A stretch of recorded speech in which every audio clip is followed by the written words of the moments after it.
Welcome back. আপনাদের সবাইকে স্বাগত জানাচ্ছি আমি রাসেল। আশা করছি আপনারা সবাই ভালো আছেন এবং ভালোর দলে আছেন।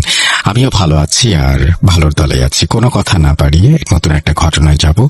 আশা করছি প্রথম থেকে শেষ পর্যন্ত শুনবেন এবং ভালো লাগবে আপনাদের। খুব আনন্দের সাথে জানাচ্ছি যে এই ঘটনাটি আমরা পেয়েছি কলকাতা থেকে। আমরা পশ্চিমবঙ্গ থেকে মাঝে মাঝে এই ঘটনা পাই এবং সেই ঘটনাগুলো বেশ ইন্টারেস্টিং হয়, আপনারা সবাই জানেন। তো এরকম একটা ঘটনা যেভাবে লেখা আছে সেভাবেই পড়ে শোনাচ্ছি। হ্যালো রাসেল দা, আশা করি আপনি ভালো আছেন। আমি অন্বেষা চ্যাটার্জি, কলকাতায় বসবাসকারী আপনার একজন বড় ভক্ত। এটি ভূত.com শেয়ার করার জন্য আমার প্রথম লেখা। আজ আপনাদের সঙ্গে আমার জীবনে ঘটে যাওয়া একটি ভৌতিক অভিজ্ঞতা, একটি সংগ্রহ করা ঘটনা এবং কলকাতার কয়েকটি পরিচিত হন্টেড প্লেসের কিছু তথ্য তুলে ধরছি।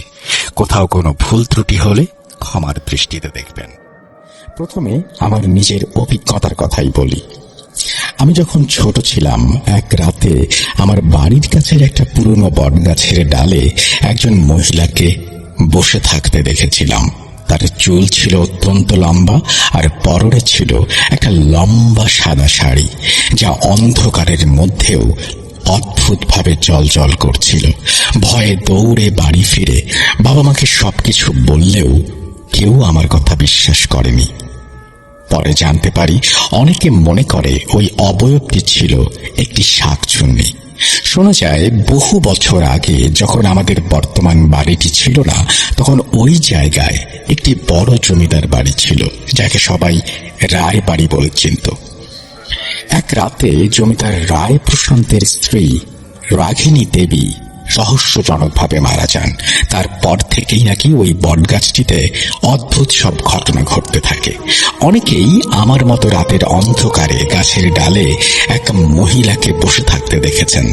ধীরে ধীরে লোকমুখে রটতে থাকে রাঘিনী দেবী শাকচুন্নি হয়ে ওই গাছেই বসবাস করেন।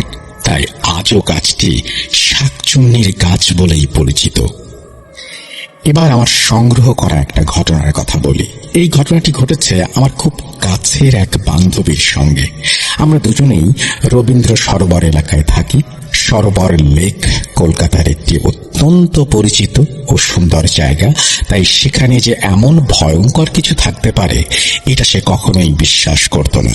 একদিন রাতে টিউশন পড়িয়ে বাড়ি ফেরার সময় হঠাৎই সে লেকের ধার দিয়ে যাওয়ার সিদ্ধান্ত নেয়। লেকের কাছে পৌঁছাতেই সে দেখে, তাকে দেখে একটি কালো কুচকুচে অবয়ব যেন লেকের মধ্যে ঝাঁপ দিল। মুহূর্তের মধ্যেই লেকের মাঝখান থেকে একটি হাত উঠে এসে তাকে ইশারা করে ডাকতে থাকে। ভয়ে সে এক সেকেন্ডও সেখানে দাঁড়ায়নি, দৌড়ে সেখান থেকে চলে আসে এবং তারপর থেকে আর কোনোদিন রাতে সরোবর লেকের ধারে যাওয়ার সাহস করেনি। এই ঘটনার কোনো ব্যাখ্যা আমার জানা নেই, তবে আমার মনে হয় সেটি সম্ভবত একটি জলপিশাচ ছিল। এবার কলকাতার কিছু হন্টেড প্লেস নিয়ে সংক্ষেপে বলি। Rabindra Sarobar metro station. এই মেট্রো স্টেশনটি কলকাতার অন্যতম আলোচিত হন্টেড প্লেস। এখানে আত্মহত্যার ঘটনার সংখ্যা নাকি অস্বাভাবিক রকমের বেশি। অনেক যাত্রী জানিয়েছেন রাত 11টার শেষ মেট্রো ধরতে এসে তারা অদ্ভুত এক উপস্থিতি অনুভব করেছেন। কেউ কেউ প্ল্যাটফর্মে কাউকে ডাকতে দেখেছেন, যাদের বাস্তবে তারা কাউকেই চেনেন না। Duff college. একসময় কলকাতার অন্যতম নামী শিক্ষা প্রতিষ্ঠান ছিল ডাফ কলেজ। পরে ব্রিটিশরা এটিকে কারাগারে রূপান্তরিত করে, যেখানে বহু স্বাধীনতা সংগ্রামীকে আটক রেখে নির্মম অত্যাচার চালানো হতো।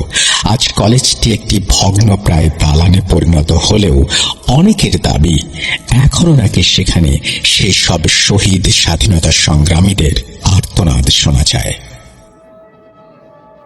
এই ছিল রাসেল দা আমার অভিজ্ঞতা ও সংগ্রহ করা ঘটনাগুলো। আমি ঠিকভাবে গুছিয়ে লিখতে পেরেছি কিনা জানি না, তবে অনুরোধ কোনো ভুল হলে ক্ষমা করবেন। আমার ঘটনাটি সিলেক্টেড হলে জানাবেন। ধন্যবাদ। Anwesha Chatterjee, Rabindra Sarobar, Kolkata. Thank you very much. আপনার ঘটনা শেয়ার করেছেন এবং আমি আশা করব ভবিষ্যতেও আপনি ঘটনা শেয়ার করবেন। আমরা চলে যাব আমাদের পরবর্তী ঘটনায়। চলুন শুরু করা যাক। Welcome back. আশা করছি আপনারা সবাই ভালো আছেন, ভালোর দলে আছেন। আমিও ভালো আছি আর ভালোর দলে আছি। এবার একটা অডিও ক্লিপে যাব। যদি অডিও ক্লিপটি ভালো না লাগে আমাকে জানাবেন। আমি চেষ্টা করছি ভালো অডিও ক্লিপ নিয়ে আসার, এবং অডিও ক্লিপ আপনারা অনেকেই পছন্দ করেন না, সেই কারণে কিন্তু আমরাই বাংলাদেশের বিভিন্ন জায়গায় আমাদের স্টুডিও নিয়ে যাচ্ছি। আশা করছি এই সমস্যার সমাধান আমরা করতে পারবো খুব দ্রুত। আর মাঝখানে একটু সাপোর্ট করবেন যারা অডিও ক্লিপ পাঠাচ্ছেন তাদের, কারণ আমি বিশ্বাস করি, দেখেন, একটা ঘটনা যখন আমরা পড়ি তখন সেই ঘটনাটা একজন লিখছেন, আমি সেটা পড়ছি, কিন্তু একটা ঘটনা যখন কেউ পাঠান আর সেটা পড়ে তারপরে আমরা বলার চেষ্টা করি, সেখানে কিন্তু একটু ত্রুটি বিচ্যুতি বা একটু পরিবর্তন আসতেই পারে। আর একটা ঘটনা যখন কেউ শোনেন এবং তারপরে বলেন, সেখানেও কিছু অসামঞ্জস্যতা থাকতে পারে। কিন্তু লেখা ঘটনা সরাসরি পড়া আর কারো কাছ থেকে যিনি ঘটনাটি এক্সপেরিয়েন্স করেছেন বা যিনি প্রথম শ্রোতা, তার কাছ থেকে সরাসরি ঘটনা শোনার একটা আনন্দ আছেই, এবং সেটা অন্যরকম একটা আনন্দ। আর সেই কারণেই আমরা আসলে অডিও ক্লিপটাকে চাইলেও বাদ দিতে পারছি না। আপনারা আশা করব যে আমাদের এই সীমাবদ্ধতাকে ক্ষমা সুন্দর দৃষ্টিতে দেখবেন। আমরা চলে যাচ্ছি একটা অডিও ক্লিপে। আসসালামু আলাইকুম রাসেল ভাই, আশা করি আপনি ভালো আছেন এবং ভালোর দলে আছেন। আলহামদুলিল্লাহ, আল্লাহর রহমতে আমিও অনেক অনেক ভালো আছি এবং ভালো দলে আছি আপনার মতোই। তো সর্বপ্রথম আমি আমার পরিচয়টা দিয়ে নিই। তো আমার নাম হচ্ছে শেখ মোহাম্মদ মাহিম খান। তো এটা হচ্ছে আমার ডাক নাম, এবং অরিজিনাল নাম এটা একটু প্রাইভেসির জন্য বললাম না, কারণ এই নামে আমার অনেক প্রাইভেট অ্যাকাউন্ট আছে, মানে এর জন্য আর বলা হলো না। তো যাই হোক, আজকে যে ঘটনা কেন্দ্রীয়, এটা আমার এক বন্ধুকে নিয়ে। তো আমার বন্ধুর নাম হচ্ছে সোহাগ, আর এখন আর ওর সাথে আমার কোনো যোগাযোগ নেই। তো মাঝে মাঝে যোগাযোগ হয়, এখন আর যোগাযোগ হয় না। তো যাই হোক, আর বেশি কথা না বাড়িয়ে আমরা সরাসরি মূল ঘটনায় চলে যাই। তো আমার বন্ধু সোহাগ যে সময় ছোট ছিলেন, তখনও আমার বন্ধুর ফ্যামিলি, আমার বন্ধুরা ঢাকায় আসে নাই। এটা হচ্ছে ময়মনসিংহ বিভাগের শেরপুর জেলার উপজেলা শ্রীপুদি, কোন গ্রাম এটা আমার একদমই মনে নেই। তো আমার বন্ধু যে সময় ছোট ছিল, তো ছোট থাকাকালীন ওরা ওর যে বন্ধুরা আছে, মানে আমার বন্ধুরা যে আছে, যে আমার সোহাগের যে বন্ধুরা আছে, ওরা প্ল্যানিং করলো মাছ ধরতে যাবে। তো মাছ ধরতে যাবে, বেশ ভালো কথা, যেই কাজ মানে যে কথাতে এই কাজ তো করতে হবে। তো মাছ ধরতে গেল। তো আমার বন্ধুর যে বন্ধুরা আছে, মানে সোহাগের যে বন্ধুরা আছে, ওরা আগে আগে চলে গেছে এবং সোহাগ পিছে পড়ে গেছে, কারণ সোহাগের বাড়িটা ছিল অনেক দূরে। তো দূরে থাকাকালীন ওর পৌঁছাইতে, মানে যে জায়গায় মাছ ধরতে যাবে, একটা বিলের পাশে একটা বড় ব্রিজ আছে পরিত্যক্ত। তো আমাকে ও যেভাবে বলছেন এভাবে বলবো। আর ভিতর মানে ঘটনার যদি কোনো আমার বয়সে যদি কোনো ভুল ত্রুটি থাকে তাহলে ক্ষমা করবেন। তো মানে যাওয়ার কালীন, তো এখান থেকে একটু শর্টকাট রাস্তা পড়ে এবং লং রাস্তা পড়ে। তো আমার বন্ধু সোহাগ ও শর্টকাট রাস্তাটা চয়েস করার পর, আবার অনেকেই গ্রাম অঞ্চলে চিনে, যেটাকে আমি সোন বলে। সোন অনেক লম্বা লম্বা গাছ হয়, ওই সময় অনেক লম্বা লম্বা গাছ ছিল। তো আমার বন্ধু যাওয়াকালীন, মানে তো ওই সময় আরো ছোট ছিল, তো দেখতে পাচ্ছি যে একটা জায়গায় যাচ্ছে দেখতে পাচ্ছি। তো ওর বন্ধুরা গেছে লং রাস্তা দিয়ে এবং ও গেছে হচ্ছে শর্টকাট দিয়ে। তো শর্টকাট যাওয়াকালীন মানে রাস্তাটা দেখলো ক্লিন, কোনো গাতা মাতা কোনো কিছু নাই। তো আগেই বলে রাখি, এখানে একটা মানে তাল ছিল, যেটাকে আমরা বাগান বলি। ওদের ভাষায় তাল বলে বা অনেক অনেক ভাষা বলে, যাই হোক। তো ওই বাগানে ওঠার পর বাগানে অনেক ফল ফল গাছ ছিল, যেমন আম গাছ, পেয়ারা গাছ আর ইত্যাদি ইত্যাদি গাছ ছিল। তো ওই সময় সম্ভবত আমের মৌসুম ছিল। তো যাওয়াকালীন ও ওই তাল বা যে ক্ষেত আছে বা যেটাই হোক, বাগানে ঢুকলো। যেহেতু না ও ছোট থাকতে সবাই একটু আমের লোভ হবেই। তো আমি মানে ওই বাগানে ঢোকার পর একটা কাঁচা আম পারছে। তো ওই এরিয়ার ভিতরে কোনো মানুষ বসবাস করে না, যে এরিয়ার কথা বলছি। তো কাঁচা আম পাড়ার পর প্রথম একটা মানে আম খাইছে, কাঁচা আম। আলহামদুলিল্লাহ মোটামুটি ভালো লাগছে, আমাকে এভাবে বলছে। তো পরবর্তী যে আরেকটা আম পারছে, ওইটা হালকা পাকনা পাকনা ছিল।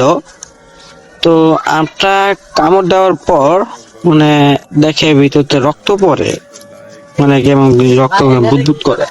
তো রক্ত পড়ে, তো ওইটা ফালাই দিয়া আরেকটা আম নেয়, ওইটাও কামড় দেয়, একটা সেম কাহিনী, রক্ত পড়ে। তো এটা দেখে ও আমটা ফালাই দেয় এবং হঠাৎ করে ও শুনতেছে একটা গোঙানির আওয়াজ। মানে কোনো ষাঁড় বা গরু যদি পিছন থেকে যদি রাগের মাথায় গোংড়ায় বা কোনো কুকুর যদি গোংড়ায়, যেমন গোংড়ায় করে গোংড়ায়, এরকম একটা সাউন্ড হচ্ছে। তো ও মানে সোজা ইউটার্ন নিল, মানে পিছনের দিকে ঘুরলো। করার পর দেখলো মানে একটি কালো মহিষের মতো, মানে অর্ধেকটা গরু অর্ধেকটা মহিষ। আগে বলছি ওই এরিয়ার ভিতরে কোনো জনবসতি নেই, কোনো মানুষ বসবাস করে না। তো দেখলো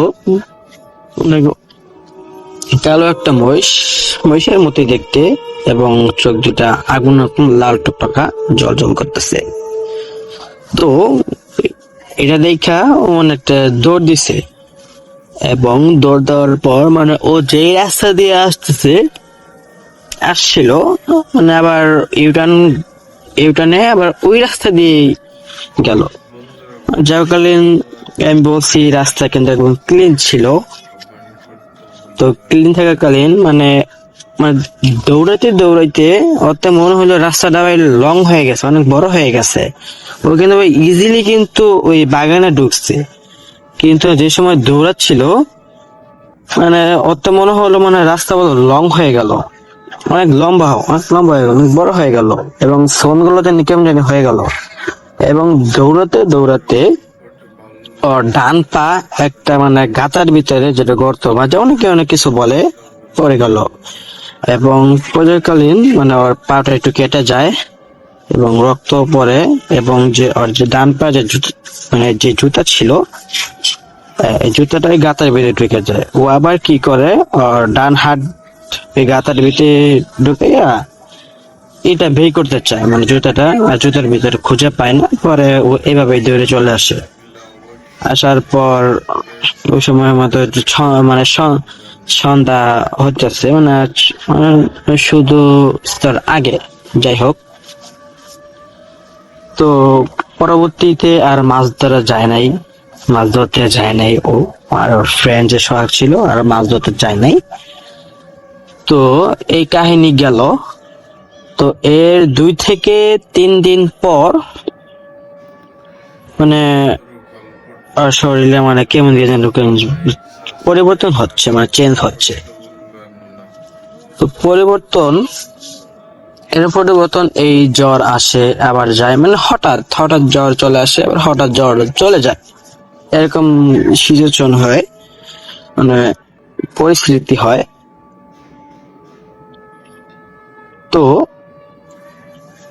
একদিন ও মানে ঘুমাচ্ছিল, আমাকে বললো, মামা আমি ঘুমাচ্ছিলাম, আমি ঘুমের মাঝে স্বপ্ন দেখলাম একটি কালো অবয়ব আমাকে বলল, তুই প্রথম একটা খাইছিস ভালো কথা, পরে দুইটা ছিলি কেন? মানে মানে হুমকি দিচ্ছে, কয় তোকে ছাড়বো না, মেরে ফেলবো। এটা দেখে ও ঘুম থেকে চিৎকার মেরে উঠে ফেলছে এবং ওর বাবা এবং ওর মা জেগেছিলেন। বলল কি হয়েছে, পরে বলল আমি স্বপ্ন দেখছি। তো এর জন্য একটা পরবর্তী একটা কবিরাজ দেখানো হয়েছিল। কবিরাজ ওদের গ্রামে দেখলাম বিখ্যাত বলে, বাট আমি এ বিষয়ে কতটা শিওর বা গ্যারান্টি আমি বলতে পারবো না, এর জন্য খুবই দুঃখিত। তো ওই কবিরাজের কাছে নেওয়া হলো এবং কবিরাজ যথেষ্টভাবে চিকিৎসা শুরু করছে।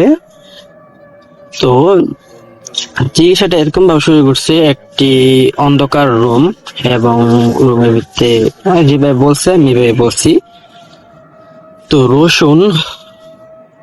রসুন মানে গেতে গেতে যে জিআই তার বলি আমরা, সব এই বাড়ি তৈরি করার কাজে রড সিমেন্টের ব্যবহার করে জিআই তার গুণা, যেটা আমরা বলি গুণা। সো এই গুণার ভিতরে মানে চারো সাইডে রাখা হয় এবং সাদা পাউডারের মতো, একদিতে আমি বলতে পারবো না এটা কি ছিল। তো তারপর সাদা পাউডারের মতো পড়া, সম্ভবত আয়াত দিয়ে পড়া, যেভাবে হোক এটা মন্ত্রের মতো কিছু একটা হবে। তো এটা ওর চারো সাইড দিয়ে দেওয়া এবং ওর তিন কোণাতে তিনটা মোমবাতি ধরাইছে এবং কিছু আগরবাতি ধরাইছে এবং ওর বাবার মা এক সাইডে, ওর ছোট ভাই আরেক সাইডে। কবিরাজ মন্ত্র পড়া শুরু করছে, যাই পড়ছে তো আল্লাহ ভালো জানে, যা পড়ছে। তো কিছুক্ষণের ভিতরে জিনটা হাজির হয়েছে।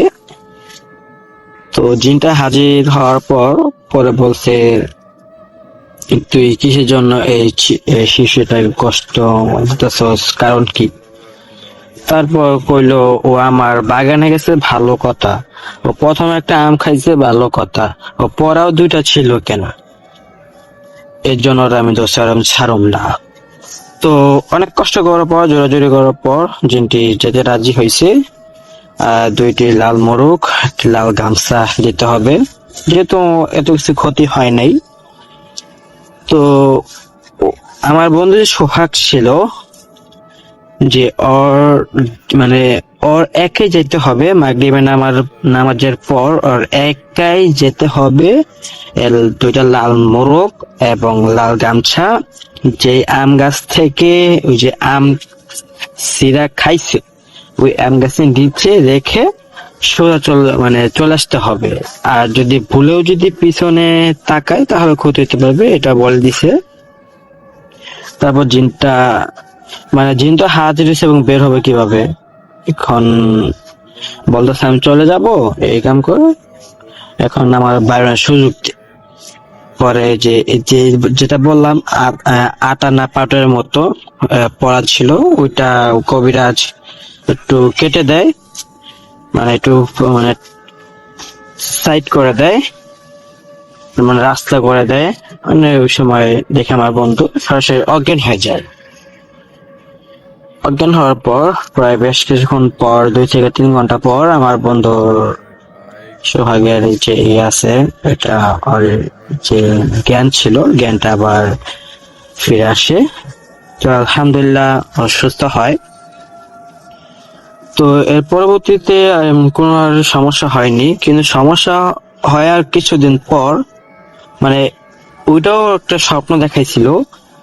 তো ওগুলা ওই যে বলছিলাম পরিত্যক্ত একটা ব্রিজ ছিল, ওই যে খাল বা যে বিলে যে মাছ ধরতে যেত, ওর সাথে একটা ব্রিজ ছিল। ওই ব্রিজে ওঠার পর খেলাধুলা করছিল এবং ও হঠাৎ করে দেখে ওই ব্রিজের নিচে সেম টু সেম একটি কালো মহিষ ওর দিকে তাকিয়ে আছে এবং গোংরাচ্ছে। এটা দেখে ও চিৎকার মেরে এখান থেকে দৌড় দিয়ে চলে আসার পরে এই পরদিন রাত্রে আবার সেম স্বপ্নটা আবার দেখায়, তুই বেঁচে গেছিস, হ্যান তেন বকচকর কইলা আবার চলে গেল। তো আলহামদুলিল্লাহ পরে সুস্থ হয় এবং কোনো সমস্যা হয় নাই। তো এর কিছুদিন পর অনেকটা দূর সম্পর্কের সম্ভবত মামা আমার বন্ধুকে কয় আমি বিশ্বাস করি না, ওরা বলে জিন্ন ধরছিল, মানে এমন কিছু বলছিল। মানে হঠাৎ করে আসলে এত শক্তি করতে আমি মানে বলতে পারবো না, কে বলতে পারবে না। তো অনেকটা কোদাল রাখা ছিল, কোদালটা নিয়ে ডাইরেক্ট কূপ মারতে ধরছে, মানে কূপ মারছে। তো আল্লাহ রসম রহমত, কূপটা লাগে নাই।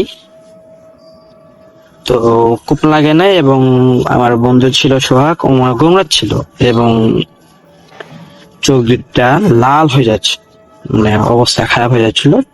পরবর্তীতে আর কোনো সমস্যা হয় নাই। তো ও যে সময় আবার ঢাকা শিফট করে, আমাদের ফুপির বাসায় যে সময় রুম নেয়, রুম নেওয়ার পর পরে আমাকে এই ঘটনাটা বলে। তো রাসেল ভাই, এই ছিল আমার কাছ থেকে কালেক্ট করা ঘটনা। তো ঘটনা ভাই বাস্তব, আপনি যদি প্রমাণ চান তো আমি আমার বন্ধুর ফোন নাম্বার দিতে পারি এবং থেকে করতে পারেন, এবং ওর কাছ থেকে একটা ভয়েসে আমি একটা ক্লিপ নিব। তো আমার এই কাহিনীর যদি প্রচার হয়, ইনশাল্লাহ এর পরবর্তীতে আমার আশেপাশে আমাদের ভাই ব্রাদার আমাদের বাড়ি নিয়ে অনেক কাহিনী আছে, ইনশাল্লাহ এগুলো দেওয়ার চেষ্টা করব। তো রাসেল ভাই, আশা করব এটা আমার প্রচার হবে শ্রোতাদের কাছে, এবং এটা যদি প্রচার হয় তো আমাকে একটু জানিয়ে দিবেন। ধন্যবাদ রাসেল ভাই, আসসালামু আলাইকুম। Welcome back. আশা করছি আপনারা সবাই ভালো আছেন, ভালোর দলে আছেন। আমিও ভালো আছি, ভালোর দলে আছি। আজকের এই পুরো এপিসোডে সবচেয়ে বেশি অংশে ছিল ইমেল স্টোরি, রাইট? তো এইবার আমাদের আরেকটা অডিও ক্লিপে যেতে হচ্ছে। আশা করছি শুনবেন দয়া করে, এবং কমেন্টে যিনি পাঠিয়েছেন তাকে একটু সাপোর্ট করবেন। আর আপনারাও আপনাদের কাছের মানুষকে উৎসাহিত করবেন যাতে করে অডিও ক্লিপ পাঠান। এবং অডিও ক্লিপ আমরা চেষ্টা করছি ভালো অডিও ক্লিপগুলো সংগ্রহ করার, এবং খুবই চেষ্টা করছি, কিন্তু আমরা জানেন যে চাইলেও সম্ভব হয় না সব সময়। চলুন কথা না বাড়িয়ে সরাসরি ঘটনায় যাই। আসসালামু আলাইকুম। কেমন আছেন রাসেল ভাই? আশা করি আপনি ভালোর দলে আছেন। তো বেশি কথা না বাড়িয়ে আমি যে ঘটনাটি বলতে চাচ্ছি, এই ঘটনাটি আমার নিজের সাথে ঘটে যাওয়া একটি ঘটনা। তো আমার নাম মিনহাস মাহমুদুল, আমার বাসা ব্রাহ্মণবাড়িয়া সদরে। তো ঘটনাটি যখন ঘটেছিল তখন সালটা ছিল 2006 সাল। তখন আমি অনেক ছোট ছিলাম। তখন থেকে আমার একটা ইচ্ছে ছিল গানের প্রতি বা গান করা। তো আমার গান স্কুলে সবসময় সব ম্যাডামরা শুনতো, বলতো যে তুই গান করলে সবসময় ভালো হবে। তো সেই সুবাদে এই কথাটা আমার বাবা কেন আসে। তো আমি গান করতে করতে এক সময় মোটামুটি ভালো একটা পর্যায়ে হয়ে যায়, আর আমার বাবাও আমাকে একটা গানের ক্লাসে ভর্তি করে দেয়। তো মোটামুটি একটা পরিচিত হওয়ার পরে সব জায়গা থেকে আমাকে ডাকাডাকি করতো। ইভেন্ট আমার একটা গ্রামে আমার খালা থাকতো, জায়গাটার নাম হচ্ছে পানিশ্বর। ওই গ্রাম থেকে হঠাৎ একদিন কল আসে যে আপনার ছেলেকে নিয়ে একদিন আসেন, আমাদের এখানে একটা প্রোগ্রাম হচ্ছে, আপনার ছেলে এখানে গান করবে। তো এখান থেকে আমার ঘটনাটা শুরু। তো যেমন কথা এমন কাজ, তখন আমরা এখান থেকে বের হই আমাদের গন্তব্যে। তো এখান থেকে যেতে হলে আমাদের একটা নদী পথ পার হওয়া লাগে। তো ওইখান থেকে আমরা চলে যাই আমাদের ঘাটে। তো ওই ঘাট থেকে আমাদের একটা নৌকাতে আমরা সবাই উঠি। তখন থেকে এই নৌকাটি চলতে চলতে আমি যা দেখলাম, একটা লোক অনেকক্ষণ যাবত আমাদের দিকে তাকায় রয়েছে, বিশেষ করে আমার দিকে। তখন আমি অনেক ছোট ছিলাম, তো আমি ওইরকম ভাবে কোনো কিছু বুঝি নাই। তো আমি আমার বাবাকে বললাম যে এই লোকটা এরকম ভাবে মাঝে মাঝে তাকাইতেছে। আমরা ভাবলাম চোর বাটপার বা অন্য কিছু। তো তখন তো আমার বয়সটা অনেক ছোট, তো আমি এত কিছু বুঝতাম না। তখন আমরা এই নৌকা দিয়ে আমাদের প্রায় 2 ঘন্টা যাবত আমরা এই নৌকা জার্নি করলাম। করতে করতে করতে একটা সময় সন্ধ্যা হয়ে যায়। আর আপনারা সবাই জানেন যে গ্রামে সন্ধ্যা মানে অনেক রাত্র হয়ে যায়। তো যেহেতু এটা অনেক আগেকার কথা বলতেছি, আশা করি বুঝতে পারছেন যে তখনকার গ্রামগুলো কিরকম ছিল। তখন আমরা একটা ঘাটে গিয়ে নামি। নামতে নামতে আমাদের এখানে প্রায় 6টা 6:30টার মতো বেজে যায়। তখন আমরা যে ঘাটে নামি, এখানে আমাদের ছিল বড় ভুলটা। তো আমরা যে ঘাটে নামার কথা, মানে আমাদের যে গন্তব্য, ওইখানে আমরা না নেমে আমরা একটা ঘাটে গিয়ে নামি। তো ওই ঘাটে নামার পরে আমরা এখানে তেমন কাউকে দেখি না। আর অন্ধকার, আমরা যত সময় পার হচ্ছে তত অন্ধকার নামতেছে, অত গভীর হচ্ছে। তখন ওইখানকার একজন লোক, মানে আমাদের সাথে 2-1 জন ঘাটে যারা নামছে তাদেরকে বলতাম, ভাই আমরা তো ওইরকম একটা গ্রামে যাব, তো আমরা কিভাবে যাব? তো ওরা বলতেছে, ভাই আপনারা তো ভুল করছেন, আপনারা তো এই ঘাটে নামলেন কেন? আপনারা তো সামনের ঘাটে নামার কথা। এখন তো আপনাদের প্রায় এখান থেকে ঘন্টা 2-1-এর মতো আপনাদের হাঁটতে হবে, এছাড়া আপনাদের কোনো রাস্তা নাই। তখন আমরা তো সবাই মাথায় হাত, এখন কি করব বুঝতে পারতেছি না। আমার বাবা চিন্তিত, আমার সাথে আমার কাকাও ছিল, আমরা মোট 3 জন ছিলাম। তো আর কি করার, আর কোনো ওয়ে নাই এখানে যাওয়ার মতো। এখানে কোনো ভ্যান গাড়ি বা কোনো কিছুই আমরা পাচ্ছিলাম না। তো এক প্রকার মানে সব আশা ছেড়ে দিয়ে আমরা এই গ্রামের মাঝখান দিয়ে হাঁটা শুরু করলাম। আর গ্রামটা হচ্ছে, মানে আমরা যেই জায়গাতে নামছি ওই জায়গাটা হচ্ছে একটা মানে ধান ক্ষেতের একটা মাঠ, অনেক দূর পর্যন্ত বাড়িঘর দেখা যায়, মানে ধারে কাছে কোনো আর বাড়িঘর নাই। তো আমরা কি, আমাদের যে ওইখানকার লোকাল যে মানুষগুলা যা বললো যে আপনারা এখান থেকে আপনারা করবেন, মানে আপনারা এই গ্রামে এই যে আঁকা পাকা পথ আছে, মানে ধান ক্ষেতের যে থাকে, মানে লাইল বলে, আমরা গ্রামের ভাষা লাইল বলি আমরা। তো ওই লাইল দিয়ে আমাদের হাঁটা লাগে। তো এখান থেকে হাঁটতে হাঁটতে নাকি আরো 1 ঘন্টার মতো হাঁটা লাগতে পারে। তো পুরাটা হাঁটতে হবে আমাদের ধান ক্ষেতের মাঝখান দিয়ে। তো আশা করি বুঝতে পারছেন যে কেমন একটা একটা আমরা এই মুহূর্ত দিয়ে আমরা যাচ্ছি। তো এখান থেকে আমরা হাঁটা শুরু করলাম আমাদের গন্তব্যে। আমাদের যে লোকটা বললো যে এখান থেকে আমরা হাঁটতে হাঁটতে ওই সামনে নাকি একটা বাজার পড়ে, তো বাজারের কাছাকাছি যাইতে প্রায় 40 থেকে 50 মিনিটের মতো লাগবে। তাহলে বুঝতে পারছেন যে এক তো রাত গভীর হচ্ছে, তারপর আমরা একটা অচেনা জায়গা, আমরা যে জায়গাটা আমরা চিনি না, ওই রাস্তা দিয়ে আমরা হাঁটতেছি। তো এখান থেকে আমরা হাঁটা শুরু করলাম আমাদের এই ধান ক্ষেতের মাঝখান দিয়ে হাঁটতে হাঁটতে হাঁটতে হাঁটতে তখন প্রায় 7টার মতো বেজে গেছে। আর অনেক অন্ধকার, এখানে কোনো ধরনের কোনো ইলেকট্রিসিটি কিছু নাই, সব দিক দিয়ে হচ্ছে মাটির ঘর। তো হাঁটতে হাঁটতে আমরা একটা সময় দেখলাম কি, আমরা সামনে কি আছে আমরা দেখতে পাচ্ছি না, এত অন্ধকার। তো আমরা আমাদের অনুমান করে আমরা পা ফেলতেছি। তো এরকম সময় হঠাৎ মনে হয়েছে যে আমাদের সাথে আরো কেউ আমাদের সাথে সাথে হাঁটতেছে। আমরা 3 জন ছাড়া এই মাঠের মধ্যে আর কেউ নাই, মানে এই ধান ক্ষেতের মাঝখানে আমরা বর্তমানে আছি, আর কোনো দিকে কোনো বাড়িঘর নাই। আমার আব্বা বলতেছিল যে মনে হয় কোনো একটা সমস্যা, বা আমার কাকাকে বলতেছিল যে ভাই আপনি কি কোনো শব্দ পাইতেছেন? তো হ্যাঁ, আমিও তো একটা শব্দ পাইতেছি। তো এখানে তো আমরা ছাড়া আর কেউ নাই, তাহলে এই শব্দগুলা কিসের? তো আমরা এইভাবেই ওইগুলা তোয়াক্কা না করে আমরা আবার সামনের দিকে হাঁটতে শুরু করলাম। হাঁটতে হাঁটতে হাঁটতে হাঁটতে হাঁটতে একটা প্রকার দেখলাম ধান ক্ষেতের মাঝখানে মানে বিকট শব্দ হইতেছে, মনে হইতেছে ধান ক্ষেতের মাঝখানে মানে কি বা কিছু একটা আছে যা ধান ক্ষেত্রে রেখে উল্টায় পাল্টায় ফেলতেছে, এরকম একটা অবস্থা। তো আমরা তো ভয়ে প্রায় একত্র হয়ে গেছি সবাই। তো আমরা তো আসলে কি এখানকার মানুষজন কিরকম বা এখানে কি কি ঘটে বা আমরা কিছু জানি না। তো আমরা তো ভয় পাওয়ারই কথা। তো আমরা এরকম ভাবে আমাদের বুকে সাহস নিয়ে আমরা আল্লাহ করতে করতে বিভিন্ন সূরা কেরাত পড়তে করতে আমরা সামনের দিকে হাঁটতেছি। তো আমরা যত হাঁটি অতি মনে হচ্ছে আমাদের পিছনে আরো কেউ আসতেছে, বা 10-12 জনের মতো পায়ের শব্দ আমরা শুনতে পাইতেছি। কিন্তু আমরা পিছনে যখন তাকাই দেখি কিছুই নাই, সবকিছু স্বাভাবিক। তো এইভাবে প্রায় 1 ঘন্টা আমরা মানে এই ধান ক্ষেতের মাঝখানে হাঁটতে হাঁটতে আমাদের গন্তব্যের দিকে আগাইতেছি। কিন্তু আমাদের আসলে গন্তব্য কোথায় বা কোন জায়গায় গিয়ে আমরা দাঁড়াবো এটা আমরা বুঝতেছি না। তো কথা নাই বার্তা না, হুটহাট করে সামনে একটা লোক আমার সামনে আইসা পড়ে, বলতেছে আসসালামু আলাইকুম, আপনারা কে? তো আমার আব্বা বলতেছিল যে আমরা তো ব্রাহ্মণবাড়িয়া সদর থেকে আসছি, আমরা ওইরকম গ্রামে যাব, তো আমরা অন্য একটা জায়গাতে আমরা নৌকা নিয়ে নামি, তো এই জন্য আমাদের এই পথ দিয়ে নাকি আমাদের যাইতে হবে, আমাদের এখানকার লোকাল মানুষজন বলছে। ও ভাই, আপনারা তো ভুল করে ফেলছেন। তো যাই হোক, সমস্যা নাই, আমিও ওই পথ দিয়ে যাচ্ছি, আপনারা আমার সাথে চলেন। তখন ওই লোকটা আমাদেরকে নিয়ে এক প্রকার মানে ফেরেশতার মতো এসে আমাদেরকে এই রাস্তাটা পার করছে। মানে আমরা কি করছি, যেই যে ধান খেতে মাঝখান দিয়ে হাঁটতেছিলাম, মানে আমরা একই জায়গা থেকে অনেকবারই হাঁটছি, এই জন্য আমাদের গন্তব্যে আমরা পৌঁছাতে পারি নাই। তো যাই হোক, আল্লাহর অশেষ মেহেরবানি, আমরা এখান থেকে চলে গেলাম। আমাদের যে বাজারের কথা বলছে, একটা বাজার ছিল, ওই বাজারে গিয়ে আমাদের উঠতে হবে। তো ওই বাজারে গিয়ে আমরা এক প্রকার উঠলাম। তো আমাদের সাথে কোনো লাইটার বা কোনো কিছু ছিল না। তার আপনি বুঝতে পারছেন 2006 কথা আমি বলতেছি। তো ওই সময়কার অনেক প্রযুক্তি আমাদের হাতে ছিল না।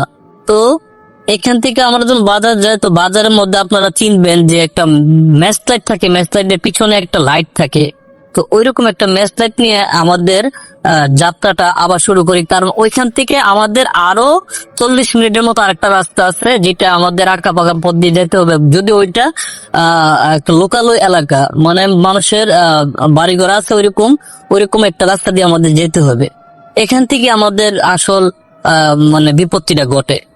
তো আমাদের ওই লোকটা বলতেছে আপনারা এই রাস্তা দিয়ে সোজা যাবেন, সোজা গিয়ে আপনারা ডানে যাবেন। ওইখানকার ডানে গিয়ে যে কোনো বাসাতে আপনারা বললে চলবে যে আপনারা যে জায়গায় যাইতে চাইতেছেন এই জায়গায়। মোটামুটি আপনারা অনেক আগে গেছেন, কিন্তু অনেক দূর, প্রায় 40-50 মিনিটের মতো লাগবে আপনার হাইটে যেতে। বা এখানে কোনো ধরনের কোনো কিছু নাই, কারণ সন্ধ্যার আগেই সবকিছু ব্যান, একমাত্র ব্যানই থাকে এখানে, আর ব্যান ছাড়া কিছুই পাওয়া যায় না এখানে।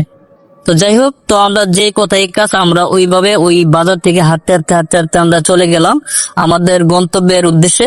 তো একটা সময় দেখা গেল আমরা ছাড়া ওই রাস্তার মধ্যে আর কোনো মানুষ নাই, এরকম একটা রাস্তায় আমরা পৌঁছাই গেছি। আর ধারে কাছে কোনো বাড়িঘর নাই, চারদিকে শুধু মাঠ আর মাঠ, আর মাঝখানে একটা রাস্তা। ওই রাস্তাটা দিয়ে আমরা হাঁটতে হাঁটতে আমাদের গন্তব্যের উদ্দেশ্যে আমরা যাচ্ছিলাম।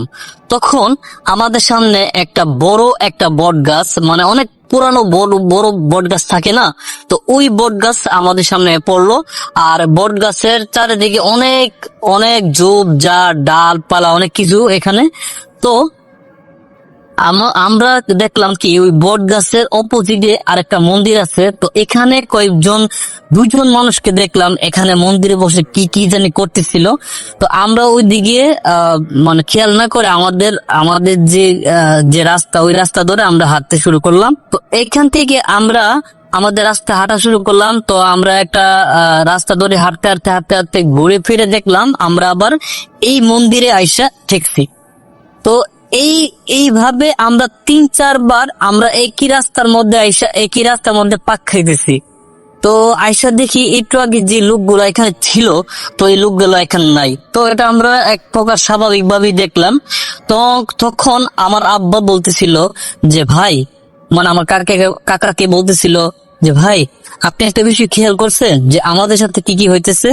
যে এখানে আমরা আসার পর থেকে কিন্তু আমরা একই রাস্তা দিয়ে 3-4 বার কিন্তু একই মন্দির সামনে আইসা আবার মানে আমরা দাঁড়াইতেছি।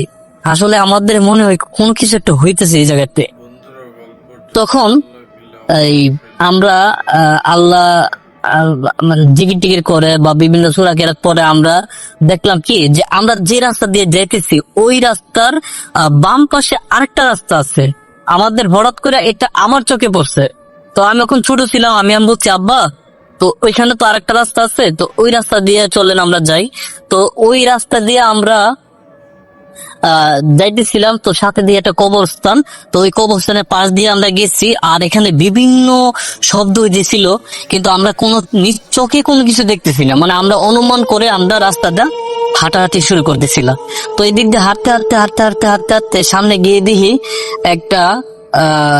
একটা মানে খাত বা একটা কি বলে, মানে একটা গোদারাঘাট, মানে আমরা গ্রামের ভাষায় যেটা বলি এরকম একটা। ওই পাশেও পানি, এই পাশেও পানি, আর মাঝখান একটা খালের মতো গেছে। তো ওইটা পার হইতে গেলে আমাদের পানিতে নামতে হবে। আর এটা বেশি দূরত্ব না, প্রায়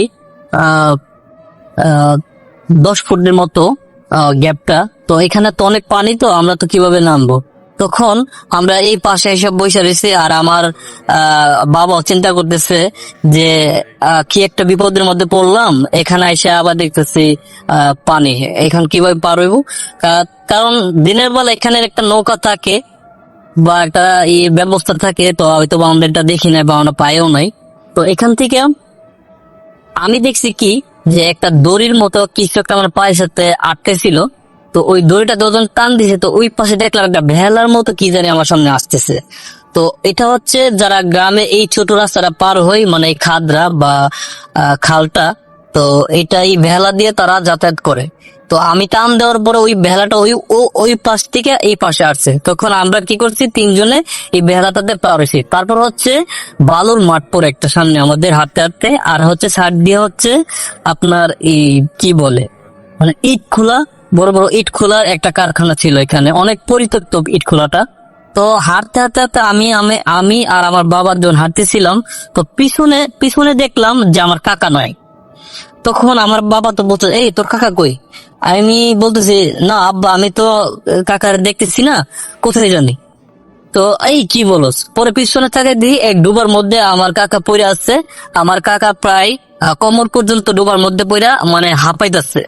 তো এটার দিকে তো আমরা আমাদের মানে পানি একদম শুয়ে গেছে কলিজার।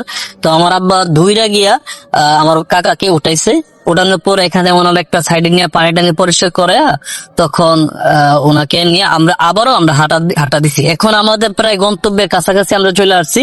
তখন অনেক দূরে একটা বাড়ি দেখা যেতেছে, প্রায় 10 মিনিটের মতন দূরত্ব। যে বাসাটা দেখা যেতেছে 10 মিনিট হাঁটলে ওই বাসার কাছে আমরা যেতে পারবো। তো ওইখান থেকে দেখলাম যে অনেকে লাইট, মানে হারিকেলের যে লাইট গুলা থাকে, মানে আলো গুলা থাকে, ওই হারিকেলের আলো গুলা দেখা যাইতেছে। তো এখান থেকে আমরা ওই হারিকেলের যে আলোটার উদ্দেশ্যে আমরা হাঁটা শুরু করলাম। তো ওইখানকার মানুষরা মনে করতেছে আমরা হয়তো বা ডাকাত। তো ওইখান থেকে তারাও চিৎকার চেঁচামেচি করে আমাদের সামনে আসতেছিল, মনে করেন যে লাঠি সোটা এইগুলা নিয়ে। তখন আইসা যখন দেখতেছে যে আমরা আসলে একটা জায়গা থেকে আসছি, আমাদের পোশাক আশাক দেখে তারা বুঝতে পারছে যে আমরা এই শহর থেকে আসছি। তখন ওনাদের কাছে আমরা বলছি যে আমরা বম্বে থেকে আসছি, এটা গানের কনসার্টে যাব বা একটা গানের প্রোগ্রাম আছে, ওখানে আমরা যাব। তখন পরিচয় দেওয়ার পরে ওই ওই মহিলাটি যে হারিকেল নিয়ে আইছিল, ওই মহিলাটি বলতেছে, আসলে আপনারা তো অনেক বড় বিপদ থেকে বাঁচছেন, কারণ যেখান দিয়ে আপনারা আসছেন, আপনারা ভুল পথে আসছেন। আর একটা রাস্তা ছিল ওই ওপর দিকে, তো ওই রাস্তা দিয়ে আপনারা আসার দরকার ছিল, কিন্তু আপনারা ভুল রাস্তা দিয়ে আসছেন। এই জন্য আপনাদের সাথে এরকম কিছু করছে। আপনাদের হয়তো বা আল্লাহ সহায় ছিল, এই জন্য কোনো কিছু হয় নাই। তখন ওই মহিলাটি বাসা থেকে আরেকটা পুরুষ লোক বের হয়ে আমাদেরকে গন্তব্যে নিয়ে যায়। তখন আমাদের যে খালা, যার বাসাতে আমরা আসলে যে গানের জন্য গেছিলাম বা গানের প্রোগ্রাম ছিল, তো উনি বলতেছে যে আপনাদেরকে তো ফোন দিছি, ফোন পাচ্ছি না। হ্যাঁ, তো অনেক কিছু। তখন তো আসলে বাটন ফোন ছিল, তো আমার আব্বু ওই মোবাইল সাইলেন্ট করে রাখছিল, ওইটাও খেয়াল করেন নাই, বা ফোনের বিষয়টা যে এটা একদম মনেই করে নাই। তো যাই হোক, তো অবশেষে আমরা এখানে পৌঁছানোর পর ওইখানে একটা হুজুর আইসা বলতেছে, আচ্ছা কার সাথে এরকম ঘটনা ঘটছে? তখন ওই হুজুরটা বলছে যে আসলে আপনাদের সাথে হয়তো বা আপনাদের আল্লাহ সহায় ছিল, এই জন্য কোনো কিছু হয় না। কিন্তু ওইখানে আপনারা যেই বট গাছটা দেখছিলেন, ওই গাছটা হচ্ছে দোষী। ওইটার বিকালের পর থেকে কেউ এখানে যায় না, আপনারা তো রাত্রে গেছেন। তো আপনাদের সাথে কি কি হয়েছে না হয়েছে, কিন্তু হুজুর এখান থেকে বলে দিচ্ছে যে আমাদের সাথে এরকম এরকম ঘটনা ঘটতে পারতো, কিন্তু আপনাদের সাথে আপনাদের হয়তো আল্লাহর অশেষ সহমত ছিল, এই জন্য কোনো কিছু হয় নাই। আর এই যে পিচ্চি ছেলেটা, ওর কাছে একটা তাবিজ, হয়তোবা এই তাবিজটার কারণে মানে বাইচে গেছে। তো এরকম একটা কিছু বললো আর কি আমাদেরকে। তো অনেক আগেকার ঘটনা, তো আমার এত কিছু মনেও নাই। তো আমার হাতে আমার একটা তাবিজ ছিল, যদিও আমি এগুলা বিশ্বাস করি না, কিন্তু ওই হুজুর বলতেছে ওই তাবিজটার কারণে নাকি আমরা নাকি সুন্দরভাবে নাকি ওইখান থেকে মানে বাইচা আইতে পারছি না। এটা কিন্তু এখানে বাঁচার আশঙ্কা নাকি কম। এখানে নাকি প্রতি বছরে কেউ না কেউ নাকি এখানে মারা যায়, বা কোনো কারণ ছাড়া নাকি কোনো না কোনো মানুষের ক্ষতি হয় এই জায়গাতে। তো ধন্যবাদ রাসেল ভাই। তো আমার ঘটনাটাই ছিল এটাই।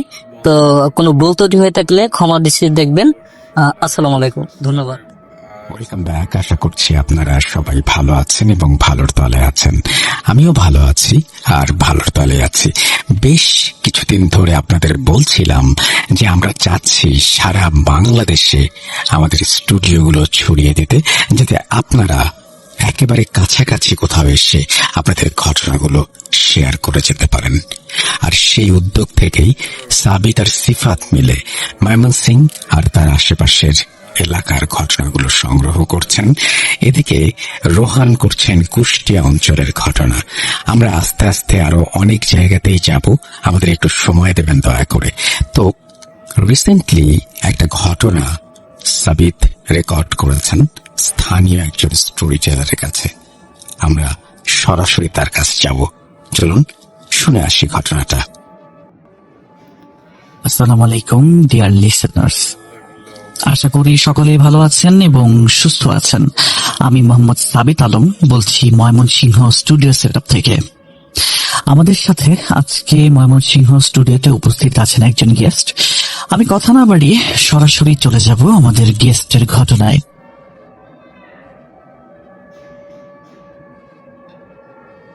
আসসালামু আলাইকুম, আমি মোহাম্মদ আব্দুল আল মারুফ বলছি ময়মনসিংহ থেকে।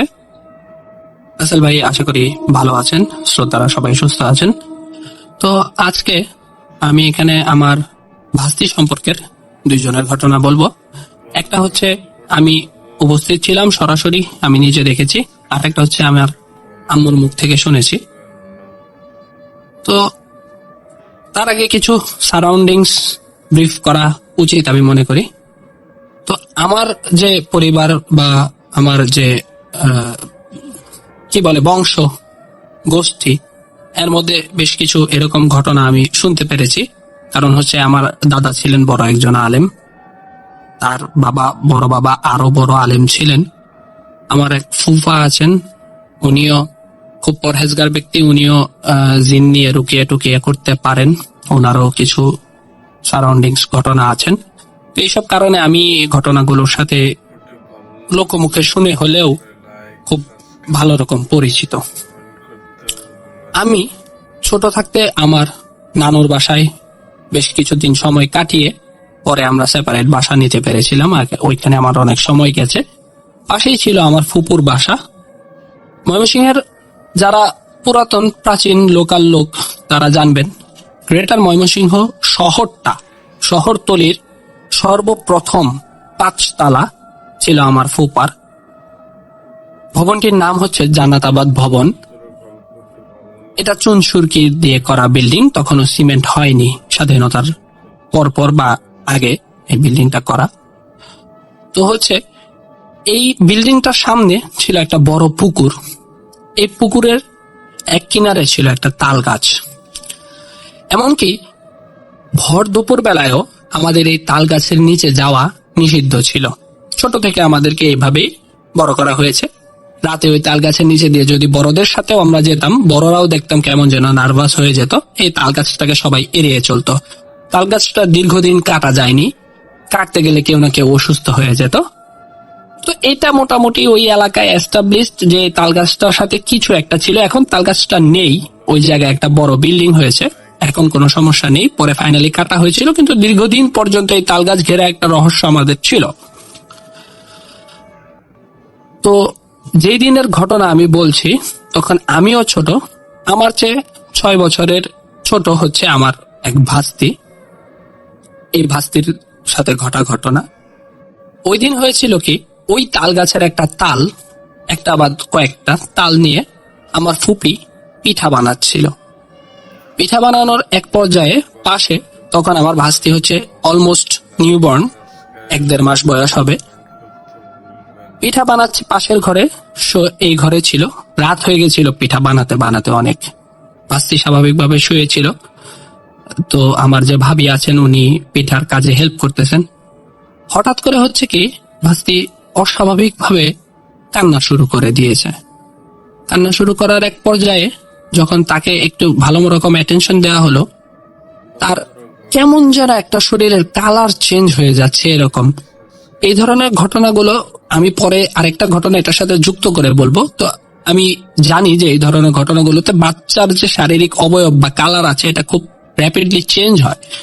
তো ওই পিঠা, ওই তাল গাছের পিঠা ছিল, তো ওই তাল গাছের পিঠার জন্য আবার ওই দিন দরজাটা, তাদের সদর দরজাটা খোলা ছিল, যেটা সরাসরি পুকুরের দিকে মুখ করা, এবং ওই পুকুরেরই কিন্তু একটা কিনারে হচ্ছে ওই তাল গাছটা। তো ভাস্তি এরকম খুব অসুস্থ হয়ে পড়েছে। এবং শরীরের কালার চেঞ্জ হয়ে যাচ্ছে, একবার লালের মতো দেখা যায়, একবার নীলের মতো দেখা যায়। তাকে সরাসরি রাতের মধ্যে হাসপাতালে নিয়ে যাওয়া হলো প্রথমে মেডিকেল চিকিৎসার জন্য। তো মেডিকেলি যত ধরনের সিমটম নিতে হয় ডাক্তারদের, রাতে তো সাধারণত ডিউটি ডাক্তার বা বড় প্রফেসর থাকেন না। প্রফেসর থাকলে এমন কোন সিদ্ধান্ত দিতেন কিনা আমি জানি না। তো ইন্টার্নরা যারা ছিলেন তারা নর্মাল যত সিমটম আছে সব চেক করে বাচ্চাকে বললেন যে বাচ্চার এই ধরনের কোনো সমস্যা নাই।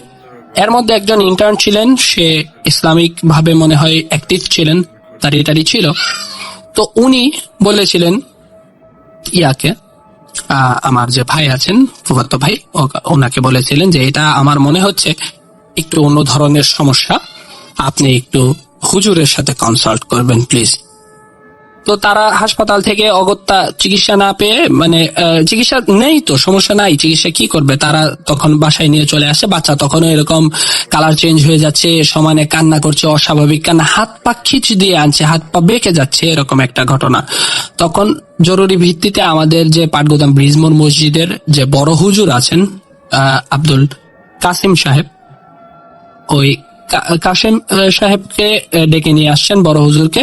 বড় হুজুরে এসেছেন, তারপরে হচ্ছে রুকিয়া করেছেন, ঝাড়ফুঁক করেছেন, সূরা পড়েছেন, ফু দিয়েছেন।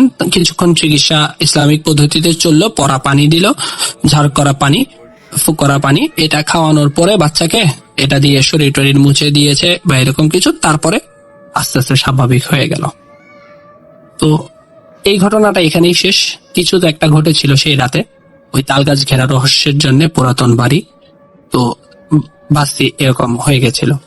আর যে ঘটনাটা এটার সাথে আমি লিঙ্ক করব, যে ঘটনাটা হচ্ছে আমি আমার আম্মুর মুখ থেকে শুনেছি আমার আরেক বাস্তির জন্য। তখন আমি হইনি, আম্মু নিউলি ম্যারিড। তারা বেড়াতে গেছিল হালুয়া ঘাটে, সেই সীমান্তবর্তী কোন একটা গ্রামে।